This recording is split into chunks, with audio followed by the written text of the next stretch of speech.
Awesome. Welcome, everybody. This is exciting. Here we are, PT final exam. This is our discussion. We're going to be talking mostly about some of the more intermediate to advanced type things that you need to recognize as you're going through your NPTE preparation. That's something that's so important that, I really feel like this is the 80-20 rule. 80% of the results come from these 20%. These efforts that you put in. These are possibly the most important things that you'll do as you go through your NPTE preparations. Now, I want you also to notice that there is a Q&A box that is available. That's something we're going to be focusing on more towards the end of the presentation. It is available now, but it's I'm not going to be answering questions until we get to the end. I've really only got basically a pretty short presentation. I want to spend most of my time going through all of the different questions that you all have for me, and then this will be, like I said, this will be available on YouTube shortly after we're done broadcasting here. It's going to be a lot of fun. And so I want to make sure that we answer your questions, make sure that we know, so that you know what you need to do to prepare for the NPT. Now, just as a reminder, on July 15th, I had another free hangout here with Google that focused primarily on the basics of the NPT, the mechanics, how many questions there were, what the time constraints were, how much time you needed to spend on each question, those very, very basic mechanics. That's something that we're not going to spend as much time on tonight. Basically, we're just going to be talking mostly about how to study, what to study, and what's the best way to go about studying. So, all right, we're going to cut to a PowerPoint I prepared. I like PowerPoints. PowerPoints are a lot of fun. It gives me a chance to be able to write on the right on the screen, and that's something that's really important to me, at least to be able to visualize things. All right, let's see if we can get this thing going. All right. So again, awesome resource. That's my whole goal, is to be an awesome resource for students preparing for the NPTE. All right, let's see. Let's go to the first one. Let's talk about the game plan. This is what we're going to talk about tonight. Mostly, so we're going to talk very briefly about the content on the NPTE and what you can expect for the stuff that's actually going to be tested on the exam. Talk very briefly about that and give you a quick tool that will help you get through as much of that as you can.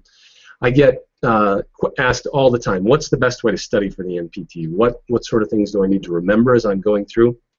And that's something that I want to address. I've got 3 really key tips that we're going to talk about. And then I've got the patent pending, just kidding, Will Crane fist pump.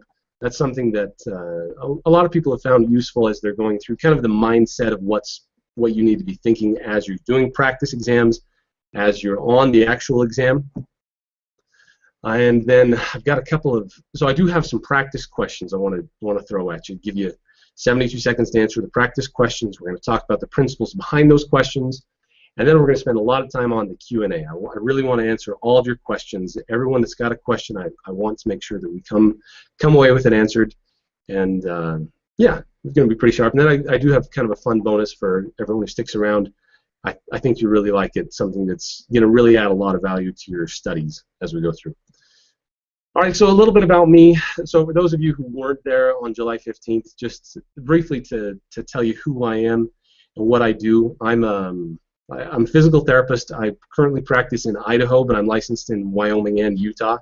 At the same time, I practice in a critical access hospital, and have been doing so since I graduated from PT school back in 2011. So I've been at this whole physical therapy thing for about 3 years now that I've been out of school. Graduated from the University of Utah, and it's been a lot of fun. Working in a rural type setting is something that's I've really enjoyed. When I was in PT school and going through all of my my clinical rotations and everything, you have to specialize a little bit with each rotation. One is outpatient, one is inpatient, one is geriatrics or pediatrics or neuro, that sort of thing. I found myself getting kind of bored with just one. You almost get to the point where, and as physical therapists, we're never just cookie cutter therapists, but I got to the point where I was a little bit bored with just doing one thing all day, every day. And so that's why I really like this rural setting, is that it gives me a chance to work with the inpatients of the hospital, outpatients. I've got an orthopedic surgeon who works in our office, so we get to do a lot of orthopedic cases, geriatric cases, Sports, just last Saturday I was on the sideline of a football game helping out injured athletes, just their bumps and bruises. Home health, wound care, long-term skilled nursing facility, just all sorts of things. It's been a lot of fun having such variety to be able to spend my time working with a lot of different people. Now that's a picture of me wakeboarding just last month. I really enjoyed the outdoors, and wakeboarding is something I've really just picked up this last summer. Honestly, a couple of years ago, never could figure out how to get up, never could figure out how to get up onto the wakeboard, and now that I finally figured that out, it took me forever, motor learning, finally got it figured out. I love wakeboarding. It is so much fun. I can't believe I didn't do this earlier. So wakeboarding, definitely high on my list. And then the other thing I like to do, living in southeastern Idaho, spend a lot of time snowmobiling. That's something I grew up doing. It's something I really enjoy and love getting outdoors and seeing things. That's something that really enjoyed in the past. All right, here we go. This is the content that's on the NPTE. Now, this is critical. Anyone who's planning on taking the NPTE must, absolutely must, no questions asked, you must look up the Fsb Pt Content Outlines. Now, the Fsb Pt publishes what is on the exam. Now, their content outline is quite broad and vague, but it is something that you absolutely have to go and look at so that you know, among other things, you know the percentage proportion of questions, you know the different categories, you know all the things that are really important about the exam. It's definitely the blueprint and is probably your first stop when you're studying for the NPTE. Now, that was a mistake that I made when I was studying for the NPTE, is that I didn't spend any time looking up the content outlines. I didn't spend any time really researching what was specifically, like, percentage-wise on the test. You know, how many questions were going to be on this? How many questions were going to be on that? I really wish that I had done that, because then it would have helped me feel more confident going into the exam. All right, and then the other thing that you just absolutely cannot forget, so many students forget this, do not forget to study pediatrics and geriatrics. Not every patient that comes through the door is going to be a regular, healthy, otherwise healthy 18-year-old athlete. You've got to consider pediatrics and geriatrics as you go through all of these different diagnoses, different anatomy and physiology, changes that occur with aging. It's really critical. You absolutely do not forget pediatrics and geriatrics. So something that I created to really help out a lot of people, this is totally free on my website, is the study outline. Basically, I took the Fsb Pt Content Outline and just really fleshed it out, I guess you could say. So for instance, in the content outline, it talks about the anatomy and physiology of the cardiovascular system. So what in the world does that mean, anatomy and physiology of the cardiovascular system? So I tried to break it down even further so you could talk about topology, pacemakers, normal heart enzymes, all the things that really make up the anatomy and physiology of the cardiovascular system. And then I go through all of the systems like that. This study outline is about 17 pages long, and if you fill out totally and completely this study outline, and you understand and you've memorized and you have everything put together on this outline, I can say with relative security that you will pass the exam, just because you know the material. You absolutely know the material. That is something that's critical, that I think a lot of people try to just open up a review book and dive in, and they don't really have a plan. There's no systemized checklist. They just start reading out of the review book, when absolutely you have to remember this, that the NPTE is written out of textbooks and not review books. So if you're spending all of your time in a review book, it is good, but the better or the best thing you could do is spend your time looking at the actual physical therapy textbooks. We're talking about McGee, O'Sullivan Physical Rehabilitation, Kisner and Colby, Norkin, yeah, just go through all of the different standard physical therapy school curriculum. That is where the test is written out of, and that's where you need to be getting your information. So that's why I really like, and a lot of other students have given me feedback, that this study outline, although it is long and vague in a sense, you know, it just tells you, you know, what are the heart rate controls, nervous and endocrine, but it breaks it all down for you so that you know what is going to be on the test. And if you know all this stuff and you know how to apply it, you're going to be in really good shape going through the test. All right, so a couple of study tips I want to go over. Study tip number one is what I've referred to as the explain it in your own words test. Now, the reason this is important is I can't tell you how many people, so many people have contacted me in the past saying they know the material, but yet they failed the exam, and they don't understand what that disconnect was. They knew the material, but then they failed the exam. And really what it comes down to is that they did not have the material internalized. It was not a part of them. They could recognize it on a page in a book, but they couldn't actually explain it to you if their life depended on it. So what I mean is that you can either pretend or find a spouse, find a friend, someone who, the best thing is if they don't know anything about physical therapy, sit down across the table, look at them, and explain to them in the kindest terms what the rotator cuff function is. And if you can do so in layman's terms, if you can do so clearly and without looking at your notes, that's a sign that you know that concept, you know that topic well, and you could explain it, and it's totally internalized. Now, if you want to take this even further, have your friends start asking why. Well, why does the rotator cuff do that? Why does the rotator cuff do this? Everyone thinks they're really good at this, but really only very few people are. This is something that you really need to test yourself on. Could you just sit down, no notes, make it happen, and explain what the principles and topics are? You know, talking about the endocrine system, talking about heart rate controls. Why do we do cardiac rehab? Why do we have lifting restrictions after, you know, an open heart surgery? Sternal precautions. Why do we have those? If you can sit down and explain it to your friend without looking at your notes, you're going to be in really good shape. That's study tip number one, possibly the most important one. The one that I get the most feedback on is that, can you really explain this in your own words, yes or no? If you can, great. If you can't, then that means you need to go back and internalize or make it part of you so that you can explain it, especially when you're trying to apply it on the exam. That's the time when you really need it, is to apply it on the exam. All right, study tip number 2, apply everything to a clinical case. So this is, again, something that comes up with so many different students who've talked to me, is that they want to know why they studied all this material out of the review book, but then they got on the NPTE and everything was clinical. Everything was clinical. You know, this person has this surgery and they're anxious to go home. What would be the key signs so that they could go home? And then they give you a list. Or this person has had this surgery, which precaution makes the most sense? I mean, you're taking all of the material that you've learned, that you've internalized, and then you absolutely must apply it to a clinical case. You must apply it to the real world. What would it look like in real life?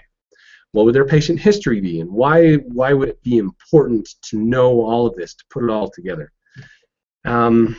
Classic example, passive insufficiency. You know, we talk about this a ton in school. And frankly, I learned the definition in my tests and measures class, but I never actually understood why it was so important until I got out and was in the clinic and started seeing it and recognized, holy cow, this passive insufficiency is nothing to sneeze at. It actually happens, and it's actually important. So one great example is, so after ankle immobilizations, let's say you've got someone who just had they broke their ankle or something, and they've been in the walking boot for 8 weeks.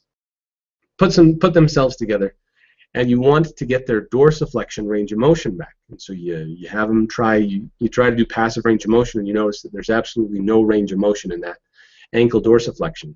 So what do?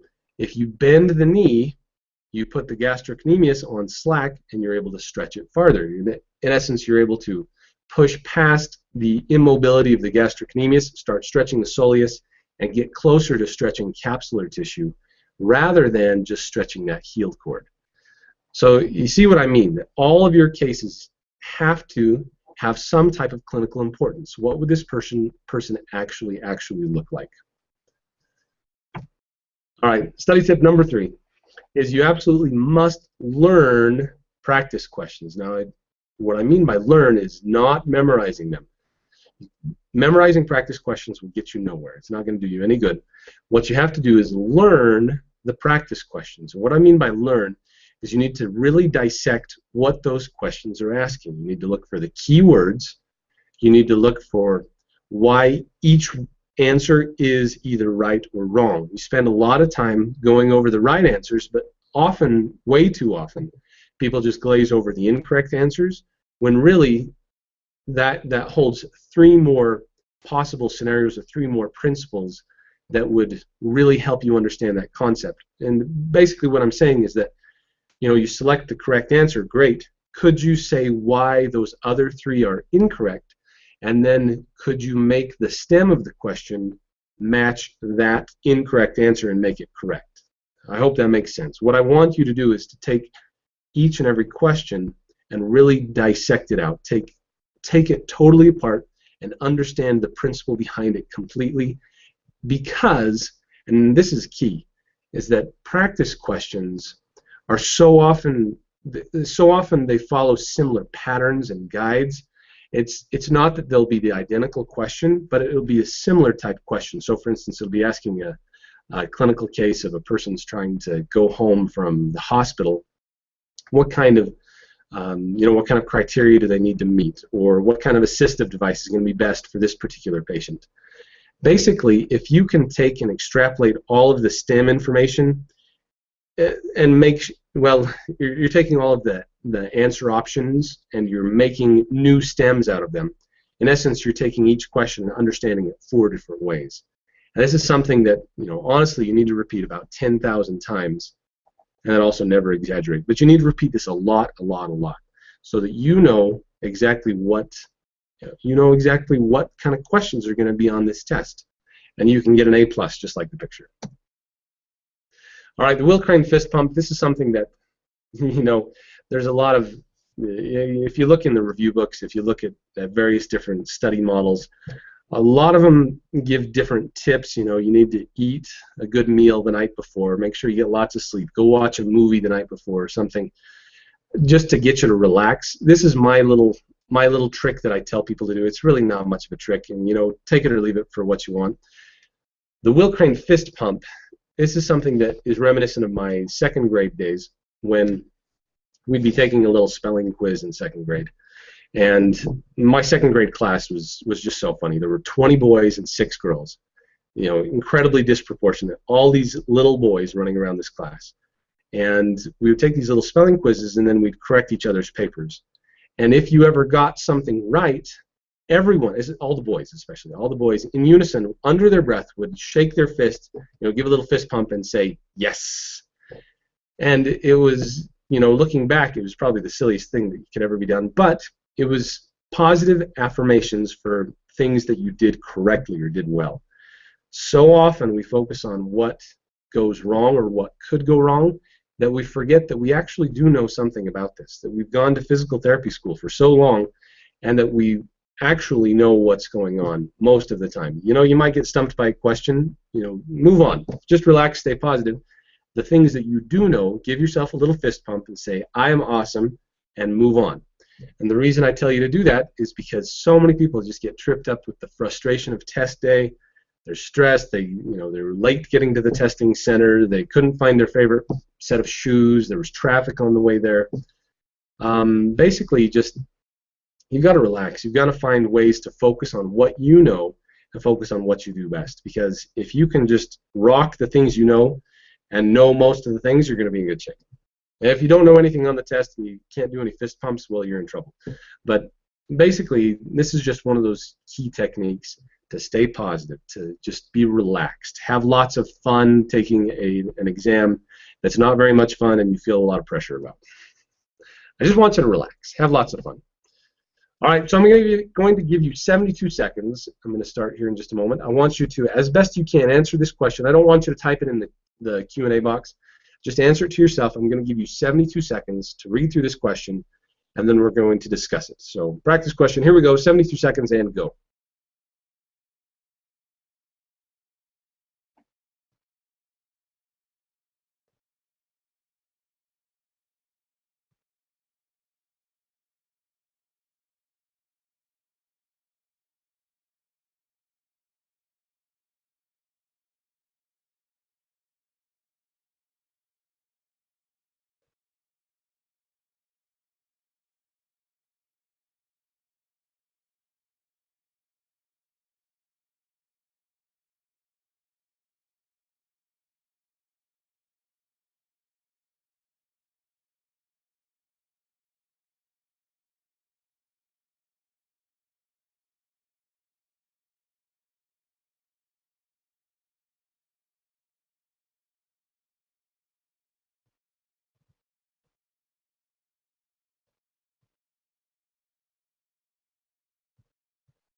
About 10 more seconds.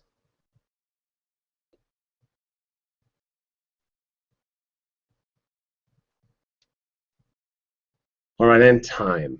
Okay, 72 seconds. I just realized that I have a little typo on that stem. Sorry about that. Hope you can still get the gist of the question. Which of the following best describes common causes of foot pronation during the stance, like the Google? All right, so looking at this one, during stance phase of gait, you've got to understand that a lot of things are occurring with gait. During the stance phase, what you're doing, you have the initial contact loading response, and then through that whole initial phase of stance, most of stance, you're going into pronation to adapt to uneven surfaces. And so the most common causes of foot pronation, or foot overpronation, I should probably say, is that third one: hindfoot valgus, forefoot varus, and then weak tibialis anterior. So again, just maybe to briefly go over those concepts. If you're looking at hindfoot valgus, basically what happens if we're looking at the right foot here, the right foot comes down and you come to the subtalar joint. If that calcaneus juts outwards or is everted, what you have, and then if your toes are over here, I'm trying to draw 5 toes here. Basically that calcaneus is everted, and as you weight bear, that's going to ratchet the whole foot down and inward into increased pronation. The other thing that could happen is if your rear foot was neutral, and you had forefoot varus, looks something like this. Again, this is the right foot. Forefoot varus, where that first ray is dorsiflexed. As you weight bear on that foot, what's going to happen is that the weight is going to ratchet the toes down, which will then pull the whole foot into eversion or pronation. And then the final part of this question is understanding what the muscles do. Tibialis anterior is an inverter, dorsiflexion and inversion. And so if you don't have a good inverter, dorsiflexor, weak tibialis anterior, you're going to be in bad shape when it comes to correcting or slowing down pronation. All right, so again, and I chose this question just because so many people have a hard time with hindfoot varus, hindfoot valgus, forefoot varus, forefoot valgus, but really it affects the whole kinetic chain. As you consider that if the foot is pronated, it causes internal rotation of the tibia, causes internal rotation of the femur, it just causes all sorts of problems. So that's why I chose to include this one. All right, I've got one more practice question for you. Here we go. Practice question number 2, 72 seconds, and go.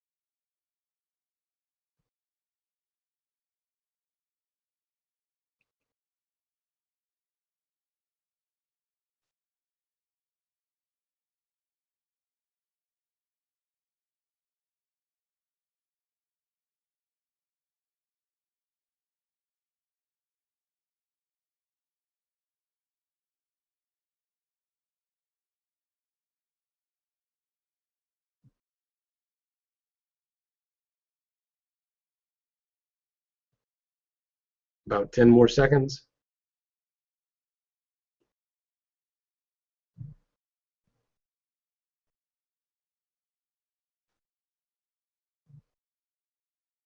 All right, and time. Okay, a patient who has suffered a traumatic blow to the knee begins to exhibit signs of tibial nerve dysfunction. Which of the following impairments will most likely be present with a tibial nerve injury at the knee? All right, this is, those of you who had lots of fun in the anatomy class, you're going to be really good at this. Those of you who hate anatomy, this is going to be where it kills you.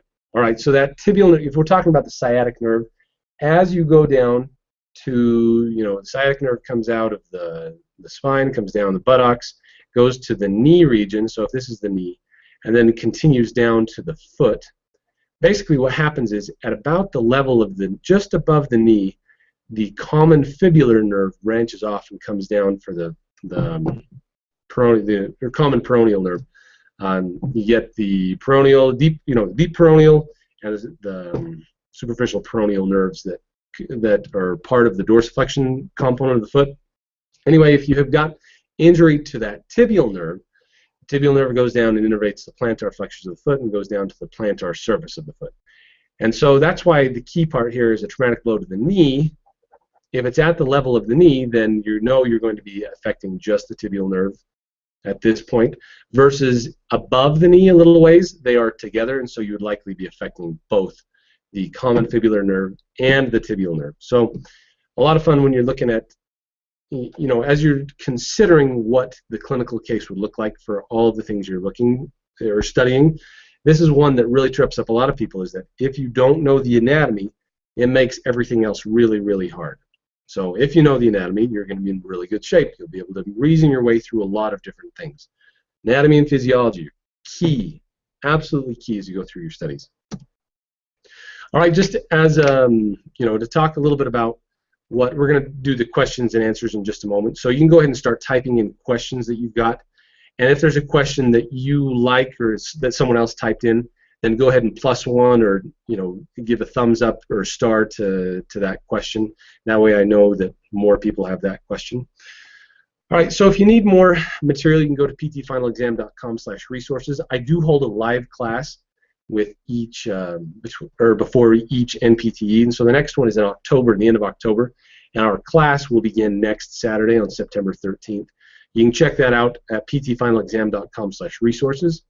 Now, if you're not into the class thing, or you don't want to have that kind of a structure, what you can do is go same place, ptfinalexam.com/resources. You can also purchase the home study bundle. Basically, it's just a recording of all of our class sessions put together, as well as access to practice questions, 200-page ebook, all of the PowerPoints that I've gotten, that I've put together, numerous external links. It's really a great resource for you, especially as you're going through, you know, as you're studying for the NPTE. All of that material is downloadable so that you can watch it at your own pace and can really put things together. And so now we get to the question and answer section. If if we don't get a question answered during this session, or you're watching this at a later date, please email me, admin@ptfinalexam.com, and we'll try to get to your questions just as quick as we can. All right, so here we go. Let's answer questions for a little bit. See if we can get these lined up. All right, I'm going to stop sharing this briefly. Okay, here we go. I'm back. All right, no, that's it is. It's the right site to join. Yes, is linked for the webinar. Okay, do we have any questions? What questions do you have? What are the common questions that you have? I hope you're typing it in to the Q&A portion of the site. Go ahead and please type those in. Let's see, what other things do you need to know? If you check out my YouTube channel, there's the recording from July 15th that, again, talks about most of the basics of the exam, talks about the mechanics, about the the format and structure of the exam, where the exam takes place, prometric testing centers, and what kind of content is on the exam. Yeah, so that's definitely a good resource. You can check out my blog, ptfinalexam.com/blog, and you're going to find a lot of recent posts I've had. I've again been trying to get out the word about these webinars so we can get more people here and discuss all of your questions that you have. One of the things that I've recently posted was a little article about prosthetics. That's something that trips up a lot of people. I put together just a very brief overview about the different types of prosthetics. It has some pictures. You can find that very easily if you go to ptfinalexam.com/blog. And that is absolutely something that is a good resource for people as they go through. A lot of you who are in this session right now are a part of my next class, and so I appreciate you being here and taking part in this. And I want to answer your questions as well, and you can tell us what you want specifically answered as we go through. All right, let's see. We've got a question here. Let's see. If we have joined the class and we missed one of the live webinars, is there a way to watch it at a later date? Absolutely. I record every single one of those just for that case, because it happens almost every time. As one of my students once told me, the internet is a cruel mistress, meaning that at any point in time, we could lose internet service. You could lose internet service. Things could crash beyond our control. And so, yes, absolutely. Each one is recorded with an offline program I've got. I record all of it, and then I post it onto that MSG Hub site afterwards that you'll have access to as a member of the class. All right, let's see. How would I compare the PT final exam practice test in terms of difficulty with therapy end and score builders tests? So it's a very good question. It's hard to rate, compare one versus the other. The therapy ed tests, I've heard from many, many students that they consider them to be harder than the NPTE, and that the score builders tests are a little slightly easier than the NPTE. I think I would put my exam, the one that I authored, the PT final exam practice test, I would put that probably on par with the score builders, maybe slightly higher. Just, again, going off of the feedback that many people have told me, that it's the scores they get are usually about in the middle between the therapy ed and score builders test, which I think is a really good, really pretty good sign that the test is indicative of knowledge that you need for the NPTE. And again, that's going off of a lot of what people are telling me. All right, let's see. Graduated in 2004, and since then I've forgotten everything. I presently feel like I have to start everything from scratch. All right, so 10 years ago, 2004, even if you remembered everything from 2004, you would likely still have a lot of catching up to do. And so the best thing you can do, absolutely best thing you can do, is take the study outline that I made and start just checking off the list. I mean, it's nothing fancy. It just gives you a guide to go through and find all of the material that's in all of the different textbooks. And that's something that you just have to do, because you have to dive into the actual textbooks. You're going to have to spend some money on relatively updated textbooks and really make it happen. And that's because that's where the test is written out of, the textbooks. So yeah, long ways to go, but you can do this. Let's see. Regarding the pharmacology, do we need to know the exact names of the medication brand name, generic name? The NPTE is not going to be testing you on specific brand names, especially the newest brand names. That's something that is not our specialty, nor is something that we spend a lot of time on. However, you do need to know the classes of medication and the suffixes at the end of each medication name, meaning, so cardiac medications are classic just because we do cardiac therapy, cardiac rehab on people who have so many cardiac medications. So that's something that you absolutely need to spend time on. You don't need to focus so much on the exact brand names as you do about the suffixes that are at the end and the classes of medication. Beta blockers, calcium channel inhibitors, ACE inhibitors, all those sorts of things. That's the kind of idea that you need to be focusing on with pharmacology. All right, about how many hours a day would you recommend spending on assignments versus memorizing, studying important facts? Good question. It totally depends on how much you already know and how much you need to know, or like how much you need to learn. Probably, well, the whole goal with the assignments, Brian, I know you're in my class, the whole goal with those assignments is that it makes you go through all of the material in a systemized fashion. So the assignments are only meant to help you memorize the material. So what I mean is that, yes, you're going to go through the assignments, you're going to list the common pharmacological agents that are used for cardiac patients.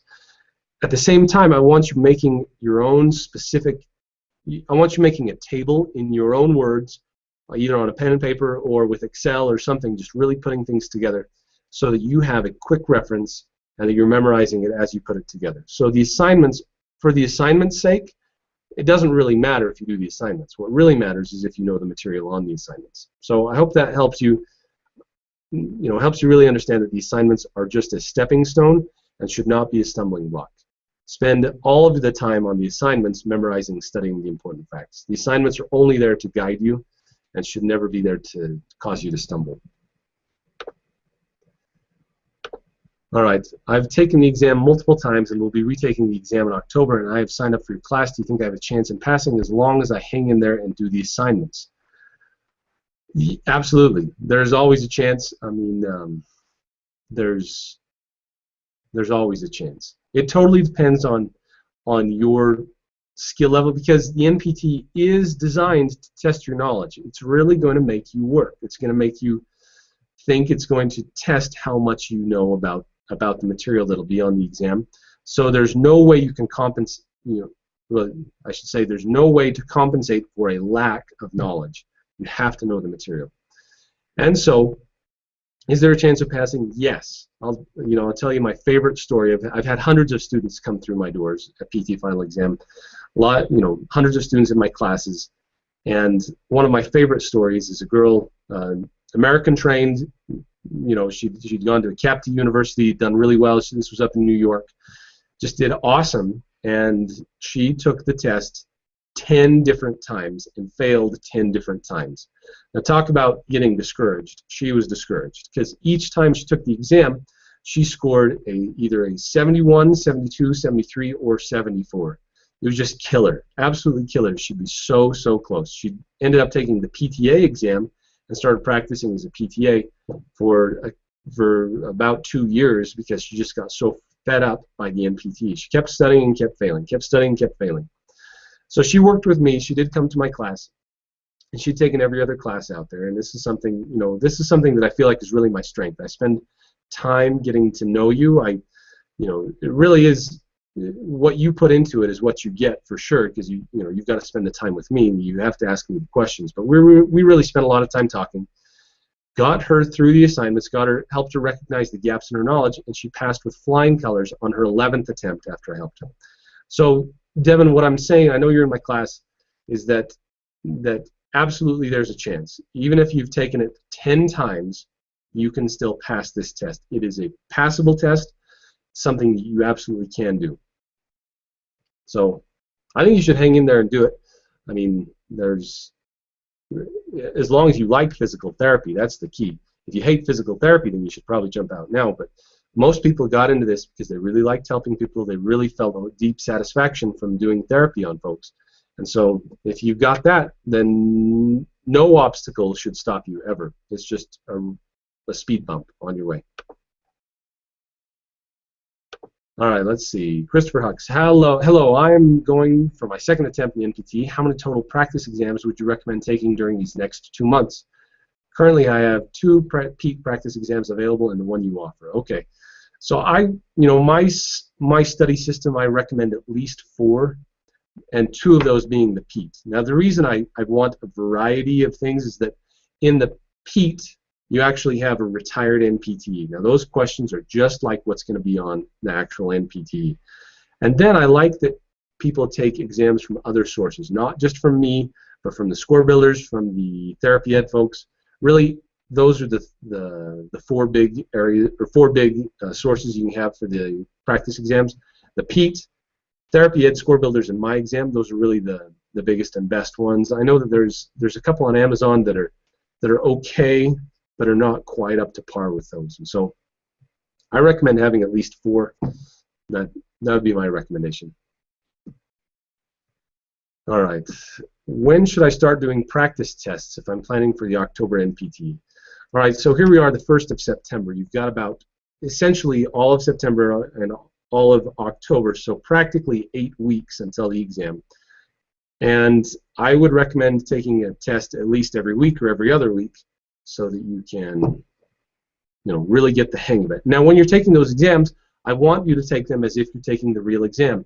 Not just, and this is a mistake so many people make, is they've got the therapy ed book open, and in the back of the book it shows the question and the answers at the same time. And so they sit down and they're like, oh, I know this. They read the stem and they're like, oh, I know that stuff. I know it. They look down, oh yeah, I was right. There's the answer right there.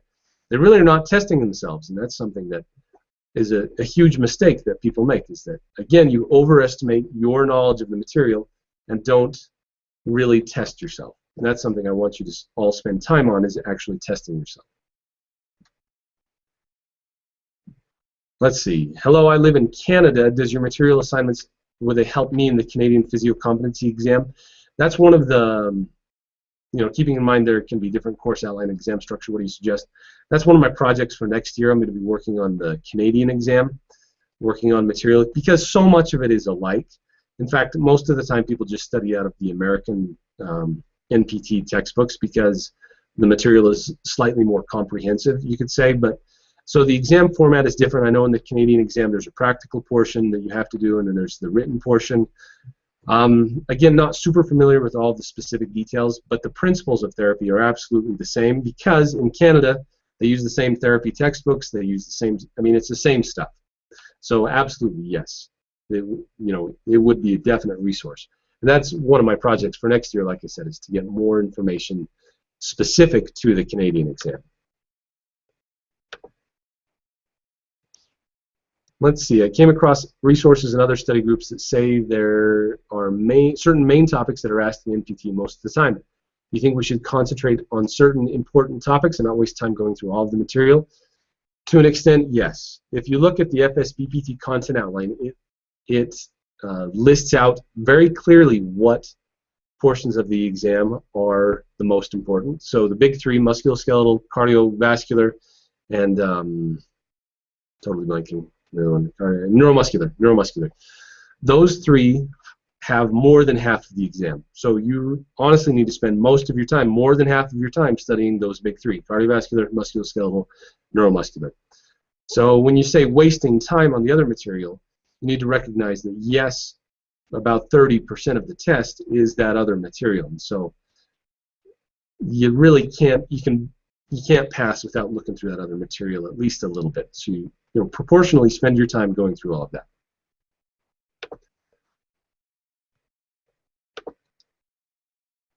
In learning, let's see, in learning the practice questions, how are you able to determine the patterns of question type and then remediate? Practice 10,000 times.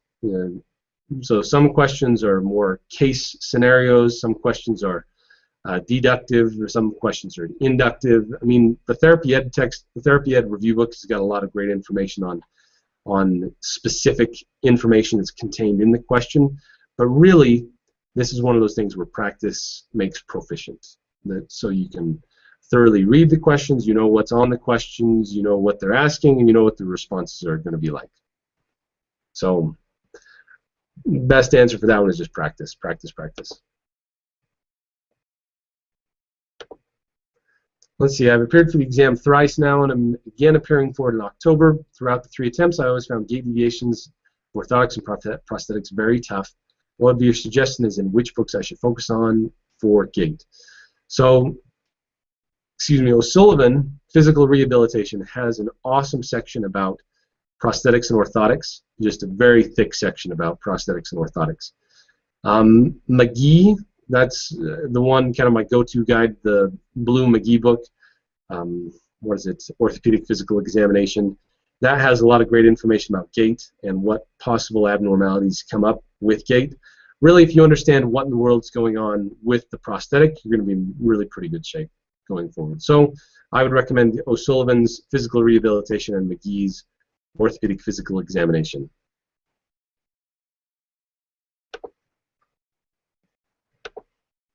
All right, let's see. Shilpa, how do you memorize characteristic symptoms of metabolic and respiratory acidosis, hyperkalemia, calcemia, magnesemia, natremia?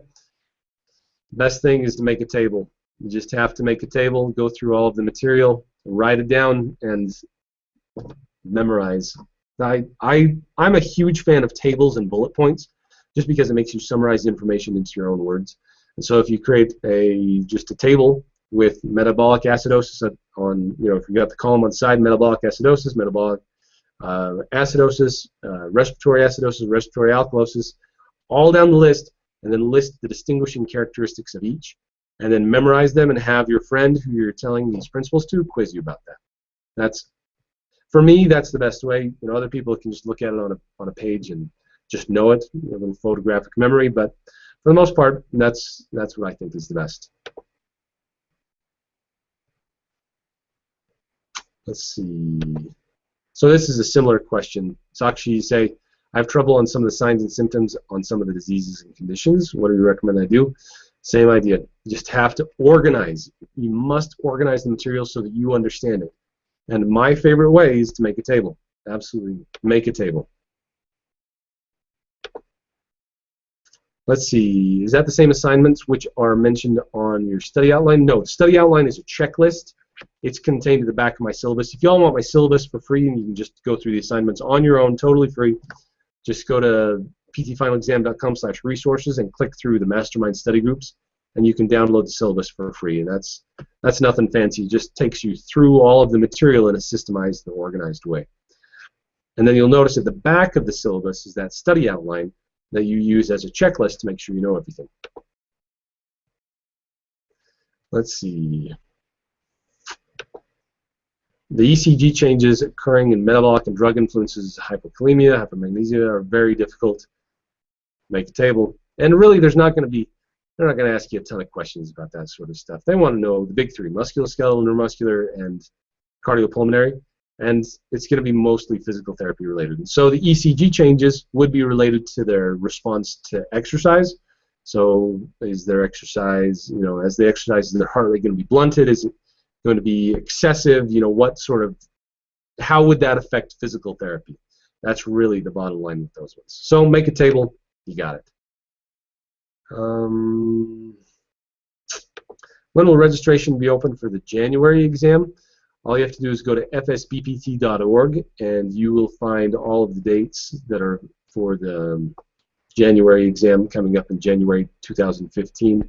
Usually it's about a month ahead of time, more or less a month ahead of time. You have to be finished, that's the deadline. I think you can register a lot earlier than that. So I think hypothetically, yeah, again, check fsbpt.org, but I think it's open for registration now. Let's see, is your study outline syllabus the same as the Fsb Pt Content Outline? No, Fsb Pt Content Outline is contained on about 5 or 6 pages, and my study outline is contained on about 17 pages. It really itemizes each section. So yes, it comes from the Fsb Pt Content Outline, but is much more fleshed out and is more of a more itemized checklist for all of that material. Let's see.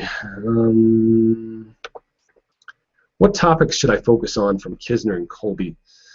So each musculoskeletal condition has so many different possible treatment scenarios. It's hard to know what exactly to study because there's just so much. So you need to spend your time understanding each condition thoroughly, and then you can take and extrapolate the condition information so that if you were presented with a question that talked about an exercise or showed a picture of a person doing an exercise you'd never really considered or even thought of, if you knew the biomechanics of what was going on and what that injury caused, that's what's going to do you the most good. Because memorizing Kisner and Kolbe is not going to do you a lot of good because it's going to take all your time and you're not going to do a really good job at it. But if you understand what is going on behind each condition, then you can start to create and really understand and apply all the material. Let's see. When should we target the exam if we have to start from scratch? All right, so from 10 years ago, how much preparation time is enough? Totally depends on how much you know. So physical therapy students in the US take 3 years to learn all of the material. So if you're truly starting from zero, plan on about 3 years to really learn everything. I imagine that you're not really starting from zero, that you remember a lot of the stuff that you really have been either thinking about or using. Most of the stuff you can recognize on a page at least. I say you got to have at least 3 months of really solid studying. And then when you've been studying forever, look at that study outline and just ask yourself, could you explain in your own words each one of those topics all the way down the list? When you get to that point, then you're ready. And that's a lot of material. Absolutely, so much material. Let's see. Chris, awesome. Enrolled in your October course. Would I be getting ahead of myself to start going through the study outline now? No, absolutely not. In fact, most of this stuff is stuff that you've probably already been studying lightly for a long time now. What I recommend you do is that there's so much to know. Start with your weaknesses and work from there. So look at that study outline. Make a list of the top 10 worst or weakest areas for you. Which topics are causing you the most grief? And then work your way through those top 10 and make them your strengths. Now, my point being that you are going to be spending a lot of time with those weakest areas. So we talked about prosthetics and orthotics. Prosthetic gait is going to be killer for a lot of people. And so what I want you to do, I want you to become the world expert at prosthetic gait. And then move on to the next topic, acidosis, alkalosis, that sort of thing. I mean, you're going to go through everything inch by inch, making your weaknesses your strengths, and that's what I think. You know, I highly recommend that you need to spend your time on that now and go through it like that. Let's see.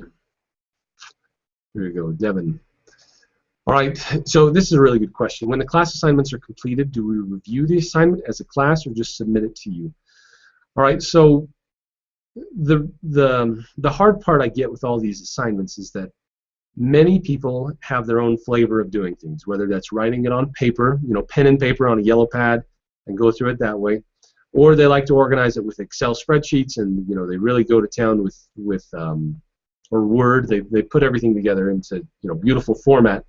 Some people really like all that, so there's varying formats, and some people love to write down things more, some people love to write things down less. And so honestly, some people have turned in each assignment about up to about 100 pages long. One person turned in, I think, 4 assignments worth of 150 pages long, which, when you consider all of that material, that is just so much to go through.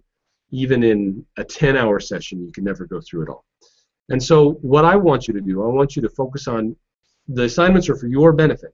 And so as you're going through the material, you're going to notice that a lot of stuff is just second nature to you. You've already got it down, easy cheesy.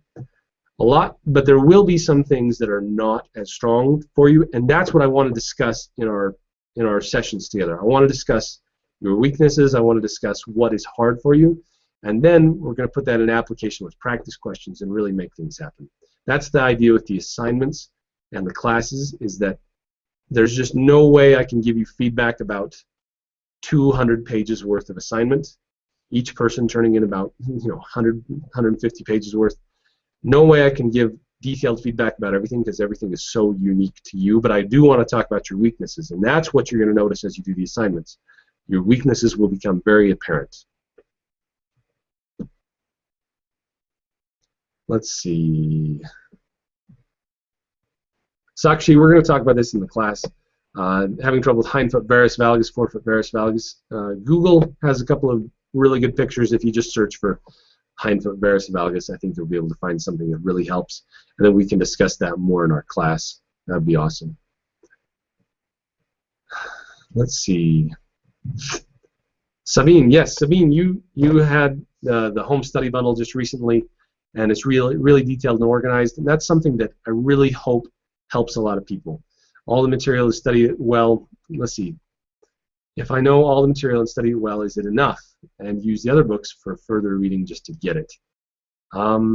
It really should be. It should be enough. Now, again, I recommend you go through the study outline and make sure you know all of the material that's on that study outline. If you don't know all the material in the study outline, then you'll be in trouble. But really, most of that stuff is addressed in that study guide, and that's I have been making some supplements on my blog, so be sure to check back often. There's some really good ones about tendon repair, ligament repair, prosthetics. You know, that's a good supplement too, and should get you through most of the material. Let's see. All right, classic question. How many hours do you recommend studying a day?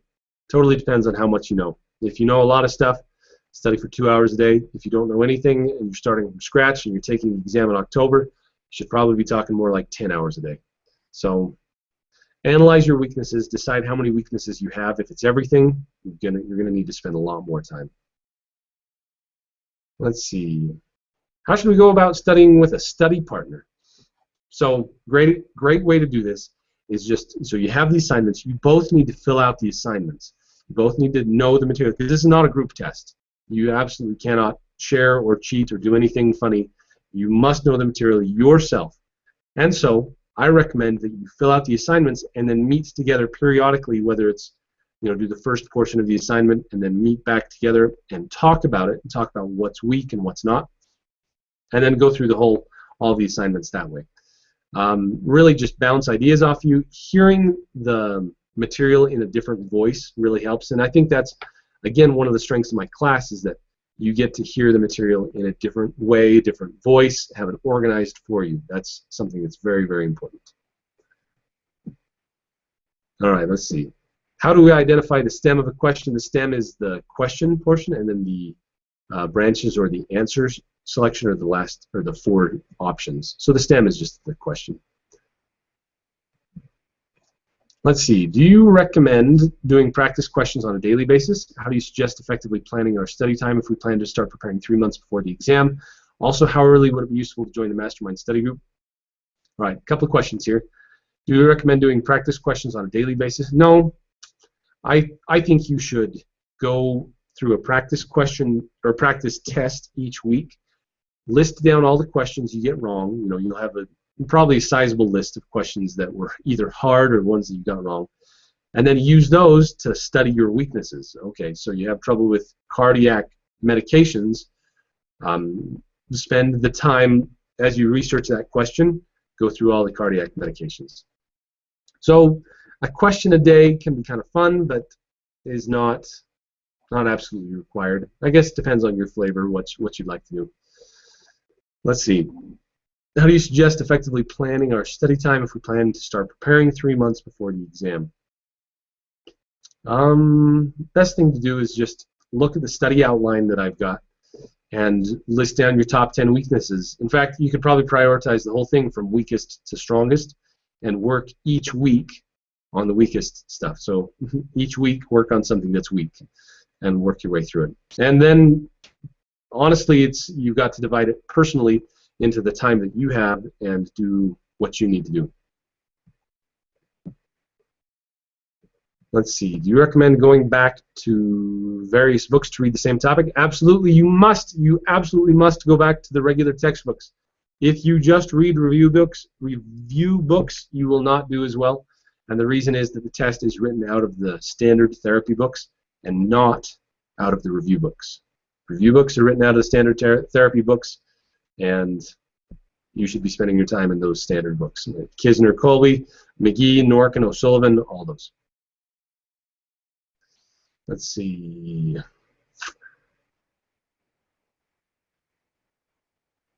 Let's see if I can get through. Have I got everything? Someone asked me a question, what time zone are we in? It started at 8:30 Central Time. Yep, here we are. We started. Okay. Looks like questions have pretty well tapered off. Let's see, Rucha, the ECG changes occurring in those metabolic disorders are very confusing. So yeah, just you got to make a table. Got to make a table. And really, there's not that many questions about it. So yeah, let's go to, I want to talk to you about what I've got just for you for being here. This is something that is my way of saying thank you. Last time I wish that I had more to give away, and this time, again, trying to give you something that's really valuable to you that you can use as you go through all of your studies. And so I put up some major discounts just because I recognize that as students, most of you have not started working as physical therapists yet, so that means you haven't started getting a real paycheck yet, which is tough. And so I have reduced the prices for just a brief time. Again, you know, I don't want to be too salesy here, but really, I wanted to make this really valuable to you for coming here and being here tonight. And so the PT Final Exam Home Study Bundle, that's where it includes all of the recordings, the ebook, 200-page ebook, over 200 pages worth of practice questions and explanations, PowerPoints, all the recordings, everything put together in the recorded, you know, for the non-live class, the PT Final Exam Home Study Bundle. Normally that's $249 just because it represents, you know, well over 8 hours worth of video material. You've got hundreds and hundreds of pages of book to study. I mean, really an awesome resource as you're getting ready for the exam. There's only 20 of these. I reduced the price using the Will Crane fist pump for the WCFP to reduce the price to $99. So huge discount, absolutely huge discount. So those of you, get over there quick. There's only 20 of those. The other one, PT Final Exam Study Guide and Practice Questions. This is just the book. It's included in the study bundle. If you get the study bundle, you get this one too. But if you want just the study guide and the practice questions, so this is well over 400 pages worth of material. Usually price is $49. Use the PT Final Exam PTFE promo code to reduce it down to $29. And then the go-to, this has been by far the most popular thing I've done, 200 question sample physical therapy exam. Usually it's $9.95. Use the promo code WILL to reduce the price down to $5. Takes it way down. Again, there's only 20 of each of those. And so if you get there fast enough, you can get that home study bundle, which includes the study guide and the practice questions. Or if you just want the practice questions, head over there and get to it quick, because there's only going to be 20 of those. Anyway, those are my cool major discounts, and something that again I really want to help you pass this exam, because you are my future colleagues. You are you are the people that I'm going to be working with in the future, and I want you to succeed. Really want you to succeed. All right. So as we coast in, this is the conclusion. We're definitely to the end. Hamisha, let's see. Yeah. Thank you so much for coming here. This has been awesome. This has been really, really cool to have you here in this webinar. Really put things together. I really hope that you'll use me as a resource, admin@ptfinalexam.com, that you will study hard, work hard, and if any of my material is really useful to me, I could really use a thumbs up, even just liking my page on Facebook, or sending me a quick message, email, admin@ptfinalexam.com. I'd love to hear your story so I can help you as best I can. So thank you so much for showing up. I really, really appreciate it, and I hope to catch you on the flip side. I plan on doing these on a relatively regular basis. I want to answer your questions, and today's webinar is geared more towards intermediate and advanced type strategies for the exam, and that's something that I felt like was really important to do. And so this recording will be available on YouTube. Those of you who are watching it later, thank you for watching, and make sure you head on over to Facebook and like us. I really appreciate that. So thank you so much. Really appreciate it, and God bless.